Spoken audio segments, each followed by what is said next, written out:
తెలంగాణలో ఉన్నటువంటి కొన్ని మీడియా ఛానల్స్ అని చెప్పుకునేటువంటి లుచ్చా ఛానల్స్ బండి సంజయ్ కుమారుణ్ణి బండి సంజయ్ని కాపాడేటువంటి ప్రయత్నం చేస్తూ ఉంది. బాధితురాలు పక్కన నిలబడాల్సినటువంటి మీడియా ఛానల్స్ బండి సంజయ్కి ఎందుకు భజన చేస్తూ ఉన్నాయి? బ్లాక్మెయిల్ చేసిందని వాళ్ళ తల్లిని, ఆ చిన్న పాపని ఎందుకు బదనాం చేస్తూ ఉన్నారు? మీరు జర్నలిస్టులరా? మీది మీడియారా? మీరు మీడియానా? ఎవరి పక్కన నిలబడారా? మీరు చిన్న పాప వచ్చి అర్ధరాత్రి ఆ పాప ఆ తల్లి వచ్చి పోలీస్ స్టేషన్కి వచ్చి నా పిల్లకి ఇలా అన్యాయం జరిగిందని రబ్బో శంకర దేవుడు అని మొత్తుకుంటూ వచ్చి కేసు నమోదు చేస్తే ఆమె పక్కన ఉండాల్సింది పోయి అమ్ముడు పోతారా మీరు డబ్బులకు? ఇంత దుర్మార్గం. బండి సంజయ్ కుమారుడిని తక్షణం అరెస్ట్ చేయాలని మేము చెప్తా ఉంటే హనీ ట్రాప్ చేసింది. 3 ఏళ్ల నుంచి పరిచయం ఉన్నటువంటి వ్యక్తి ఎక్కడనే ఎందుకు హనీ ట్రాప్ చేస్తుందా?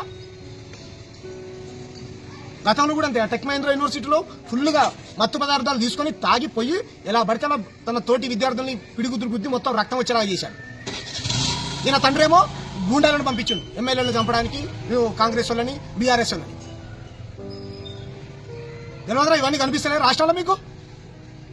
ఖబర్దార్, తప్పుడు వార్తలు ప్రచారం చేస్తే చెప్పులు తీసుకొని కొడతారు ప్రజలు మిమ్మల్ని అనుకుంటారేమో. కాబట్టి మేము ఒకటే డిమాండ్ చేస్తా ఉన్నాం, బండి సంజయ్ కుమారుణ్ణి రేవంత్ రెడ్డి నువ్వు కాపాడే ప్రయత్నం చేస్తున్నావా లేదా? నువ్వు సైకిల్ కాంగ్రెస్ ముఖ్యమంత్రివా, ఒరిజినల్ కాంగ్రెస్ ముఖ్యమంత్రివా తేల్చుకో. దేనికి వస్తుండు నరేంద్ర మోడీ గారు? బండి సంజయ్ గారు కుమారుణ్ణి కాపాడడానికి వస్తుండా? అలా కాకపోతే కనుక బాధితురాలకు అండగా నిలబడి వాళ్ళ ఇంటికి వెళ్ళి ఆమెను పరామర్శించమను. బేటీ బచావ్ అంటాడు, బేటీ పడావ్ అంటాడు. ఏంది బేటీ బచావ్ బేటీ పడావ్? నీ మీద కూడా అనేక రకాల ఎలిగేషన్స్ వచ్చినాయి. మేము అప్పుడు కూడా ఏం మాట్లాడలే. నీ పార్టీలో ఉన్నటువంటి కార్యకర్తే గిరీష్ దామోదర్ అనేటువంటి వ్యక్తి ఓ జర్నలిస్టు, ఆయన బీజేపీ పార్టీలోనే ఉంటాడు. ఆయన కూడా